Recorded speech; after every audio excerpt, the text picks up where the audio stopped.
السلام عليكم ورحمة الله وبركاته. مكملين في الستراكشرال ديزاين باترنز.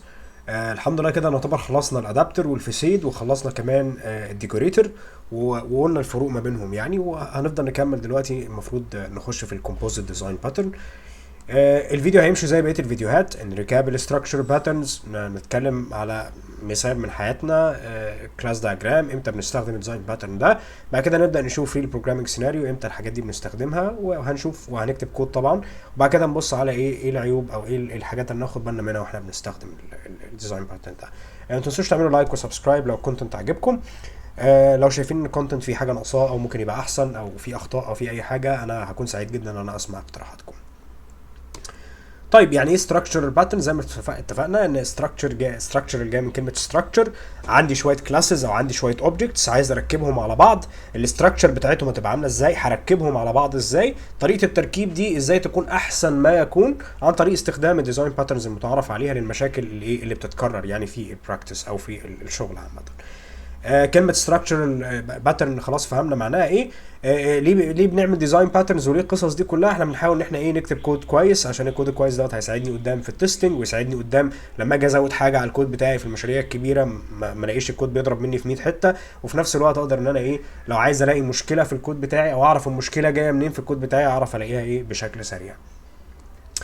المثال الواقعي الاول كده سريعا، الديزاين باترن ده بالمناسبه هو ديزاين باترن سهل جدا وبسيط ومتعارف عليه يعني براكتس، بنشوفه في حاجات كتيره جدا يعني. لو احنا عندنا جيش، الجيش ده غير نظامي. يعني ايه جيش غير نظامي؟ يعني كل واحد كده هو ظابط مع نفسه، مثلا اوفيسر مع نفسه، وكل واحد لو هو اوفيسر مع نفسه فساعتها مثلا الاوفيسر ده بيبقى مسؤول عن شويه عساكر مثلا او ايا كان. لو كل واحد منهم بدأ ان هو يطلع اوردر غير التاني، فممكن واحد يقول اتاك، واحد يقول ديفense، واحد يقول اتاك، واحد يقول ديفense، واحد يقول خليكم قاعدين زي ما انتوا. وبالتالي لو كل واحد بدأ ان هو يطلع اوردر غير التاني، فساعتها انا عندي مفيش نظام بيسير على بقيه الناس دي، مش كونكتد ببعضها، مفيش ستراكشر بتجمع لي الناس دي ببعضها. ماشي، انا دلوقتي عايز يبقى عندي ستراكشر تجمع لي الناس دي ببعضها، بحيث ان يبقى في حد فوق كده يدي الامر ينزل لبقيه الناس، ويبقى الحد اللي بيدي الامر دوت كل الناس الامر اللي هو ده يوصل لهم بشكل بشكل منطقي. وبالتالي انا عندي حد عايز يدي امر لحد، والحد ده يدي امر لحد اند سو اون. فاحنا بنتكلم على تري ستراكشر، بنتكلم على حاجه موجوده فوق نازل منها حاجات نازل منها حاجات. وزي اي تري في الداتا ستراكشر، لو تعرفوا يعني ايه داتا ستراكشر، كلمه تري، التري عندنا هي عباره عن عباره عن نودز. والنودز دي ممكن تبقى اما نود عاديه يا اما بيبقى ليها ليف نود. ليف نود اللي هي بتبقى بتبقى نود موجوده عندي ملهاش تشيلدرن، يعني هي بتبقى في الاخر خالص في اخر الشجره، زي الشجر العادي خالص في الحقيقه. لو هو فرع خلاص، اللي هو الورقه اللي بتبقى طالعه من الفرع دي ملهاش اولاد، ما ينفعش يطلع منها فروع تانية. فدي القصه اللي احنا بنتكلم عليها. طيب فاحنا عايزين نعمل تري ستراكشر. يعني الحته دي محتاجين انتوا تبقوا فاهمين داتا ستراكشر، تفهم يعني ايه تري ستراكشر. بس لو انت مش فاهم داتا ستراكشر، افهم بس كلمه التري ان انا عندي كومبوننت نازل منه كومبوننتس، والكومبوننتس دي نازل منها كومبوننتس، وكومبوننتس نازل منها كومبوننتس اند سو اون. ده شكل الشجره، يعني عندي شجره طالع منها فروع، الفروع طالع منها فروع، الفروع طالع منها فروع، لحد ما بوصل للليف نودز اللي هي الفاكهه بتاعتي او الايه او الاوراق او ايا كان، يعني ورق الشجر يعني. فزي ما اتفقنا، لو انا كل واحد ادى اوردر غير التاني، فهيلاقي ان كل واحد المجموعه بتاعته بتبيهيف، واحنا عايزين الجيش دوت جيش مش منظم، فدي ساعتها تبقى مشكله. كل واحد ممكن يبدا ان هو ياخد اكشن مختلفه، وبالتالي الناس دي غالبا مش هتبقى مربوطه ببعضها، وبالتالي مش هيبقوا بكفاءتهم، او مش هيبقوا افيشنت بشكل او باخر. فالحل الحل انا عندي تري ستراكشر، عندي واحد كوماندر فوق مثلا بيدي للظباط اللي تحت منه، والظباط اللي تحت منه يدوا للعساكر اند سو اون، او الظباط يدوا للظباط اللي تحت منهم، والظباط اللي تحت منهم يدوا للعساكر، يعني تري ستراكشر في الاخر يعني. طيب اعتذر عن هذا الازعاج، بس يعني اتمنى ان هو يوقف. ماشي، ما وقفش. المهم يعني ان شاء الله يكون الصوت واضح. فاحنا بنتكلم ان احنا عايزين حاجه اسمها سنجل سورس اوف تروث. يعني ايه؟ يعني في اللي فات ده كل واحد من العساكر الموجودين دول جاله اوردر غير التاني، فهو هيصدق مين بقى؟ يعرف منين؟ يعرفوا منين ان هم المفروض يعملوا ايه؟ احنا عايزين واحد بس، سنجل سورس، واحد بس يكون قائد. القائد ده هو اللي يطلع منه الاوردر يمشي على الكل. تمام؟ يعني عشان ما يحصلش لخبطه او كل واحد يمشي بدماغه، فيبقى الجيش ده مش نافع يعني. فهنعمل ايه؟ يبقى عندنا في اوفيسر مثلا، الاوفيسر ده ممكن يبقى تحت منه عساكر او ممكن يبقى تحت منه ضباط. ماشي. العساكر ما ينفعش يبقى تحت منهم حد، هم خلاص هم دول اخر الشجره بتاعتي. تمام. وبالتالي عندي الاوفيسر ممكن يبقى تحت منه اوفيسر، والاوفيسر تحت منه اوفيسر. المهم ان انا في الاخر الاوفيسر ده بيبقى تحت منه عساكر في الاخر خالص. ماشي. العساكر ما فيش تحت منهم حد.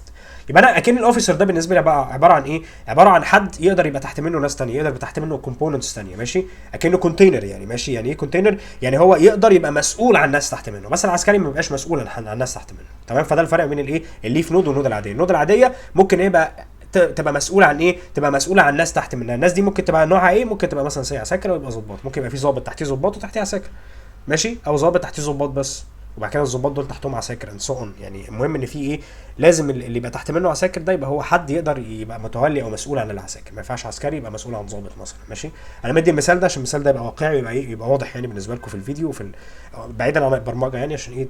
نوصل الفكره يعني تخش في الدماغ بشكل بسيط. نخش على الكلاس دايجرام. زي ما اتفقنا انا عندي كومبوننت. ماشي.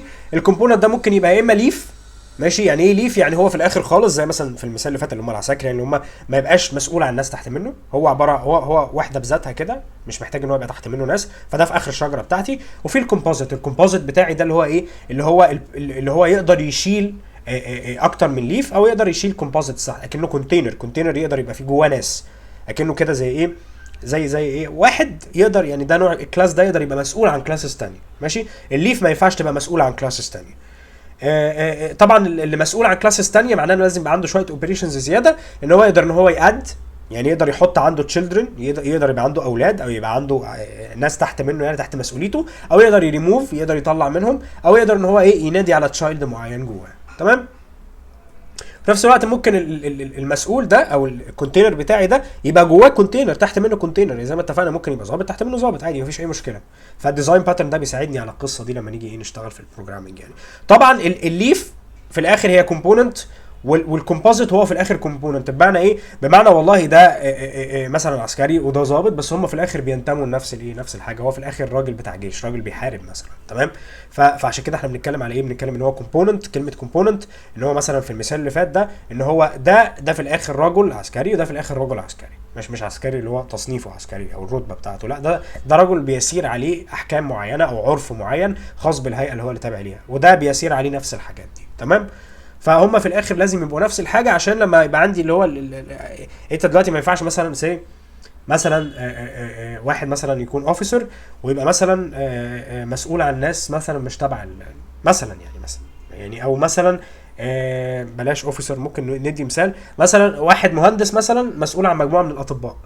فالمفروض الاثنين يبقوا بيتبعوا نفس الهيئه. ممكن يبقى مهندس كبير مثلا او مهندس استشاري مسؤول عن مهندسين صغيرين مثلا. ماشي.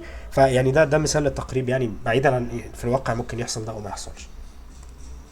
وده في الاخر يعتبر رابر يعني. ماشي. يعني ايه رابر؟ يعني زي ما اتفقنا في الفيديوهات اللي فاتت عامل زي الجاكيت كده. يعني ايه جاكيت؟ يعني هو يقدر ان هو يحتوي الناس اللي تحت منه. الكومبوننت ده يقدر يبقى جواه كومبوننتس ثانيه يحتويها. تمام. فيحتويها يعني كلاس ده بيبقى جواه كلاسز ثانيه، فعشان كده بنسميه رابر، زي الجاكيت كده بيغطي على الحاجه دي. بس ده رابر مختلف عن الرابرز اللي فاتت، يعني مختلف عن الادابتر رابر. اتكلمنا على ايه الادابتر رابر ده، والفيسيد رابر قلنا برضو ده رابر مختلف خالص. واتكلمنا على الثالث اللي هو الايه؟ الديكوريتور، وقلنا الديكوريتور بيضيف فيتشر جديده او بيضيف بيهيفير جديد للاوبجكت بتاعتي، وبالتالي في اختلافات ما بينهم، ما فيش حاجه تلخبط ما بينهم. يعني لو شفت الفيديوز هتفهم الفرق، ولو مش فاهم الفرق حط كومنت وانا هقول لك الفرق يعني بشكل ابسط يعني ان شاء الله. انت بنستخدمه لو انا عندي الابلكيشن بتاعتي او الاستراكشر بتاعت الاوبجكتس بتاعتي في الاخر انا عايزها تمثل تري، تمثل شكل الشجره، ويبقى عندي سنجل سورس اوف تروث. وفي نفس الوقت لو انا عايز يبقى عندي ايه؟ نوع من انواع البوليمورفيزم، ان انا هعامل كل الناس دول. يعني مثلا سي انا دلوقتي عايز ايه؟ ادي مكافاه لكل الناس اللي في الهيئه دي. مثلا لو ده مهندس استشاري وتحتيه مهندسين صغيرين، فانا عايز ادي كل المهندسين دول مكافاه. كل الكلاسز دي المفروض تاخد مكافاه، وبالتالي لو انا بتكلم على بوليمورفيزم يبقى هم كلهم هعاملهم على انهم مهندسين، بغض النظر ده استشاري او مش استشاري. هو في الاخر يعتبر ايه؟ من نفس نوع الكومبوننت كلهم. وبالتالي دي حاجه هتساعدني في ان انا اقدر ايتريت على الشجره دي مثلا، يعني اقدر ان انا امشي عليها واعملها كلها كانها حاجه واحده. ماشي.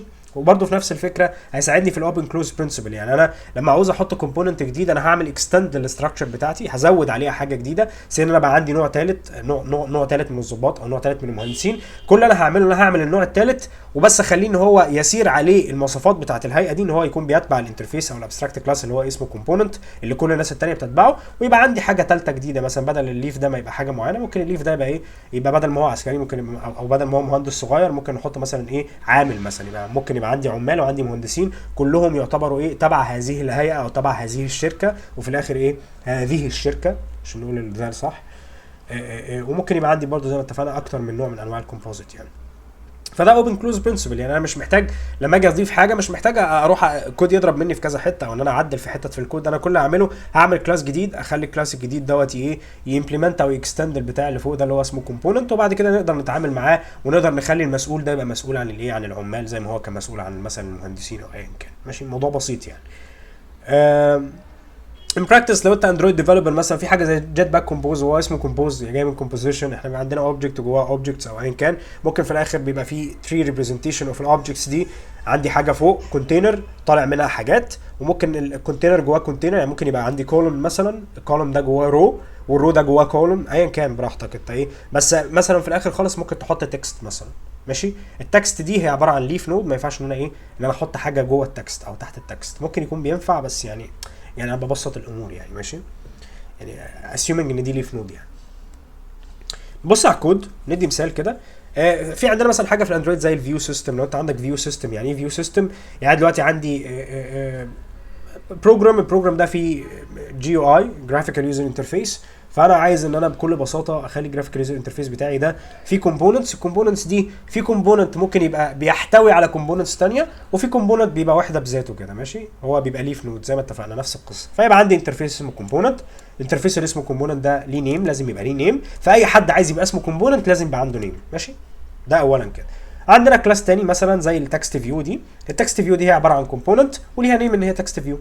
ماشي ايمج فيو كومبوننت وليها نيم ايمج فيو، ويب فيو برضه ليه نيم وهو يعتبر برضه ايه كومبوننت في الاخر. طيب كل دول ليف نودز، دول ناس ما بيشيلوش ناس تحت منهم، طب عايز اشوف حد يكون بيشيل حد تحت منه، فاعمل كونتينر، الكونتينر برضه في الاخر هو كومبوننت، فلازم يبقى عنده ايه لازم يبقى عنده نيم، فالنيم بتاعه هنا ان هو كونتينر، بس الزياده عليه ان هو هيبقى عنده ايه هيبقى عنده لسته من التشيلدرن يقدر ان هو يشيل جواه تشيلدرن. فلو انا عايز الكونتينر ده فيه اضافه زياده ان هو يقدر يبرنت التشيلدرن بتوعه، فيمسك التشيلدرن اللي عنده، التشيلدرن دي هي لسته اوف الكومبوننت. انا هنا استخدمت بوليمورفيزم. ماشي يعني اقدر احط هنا اي كومبوننت، اي حد اسمه كومبوننت اقدر احطه هنا، اقدر احط كونتينر جوه كونتينر، او احط تكست فيو جوه كونتينر، او احط كونتينر جوه كونتينر جوه كونتينر جوه كونتينر براحتي، كومبوزيشن كلها في الاخر. ماشي واقدر اعدي بقى على التشيلدرن واطبع الناس اللي موجوده.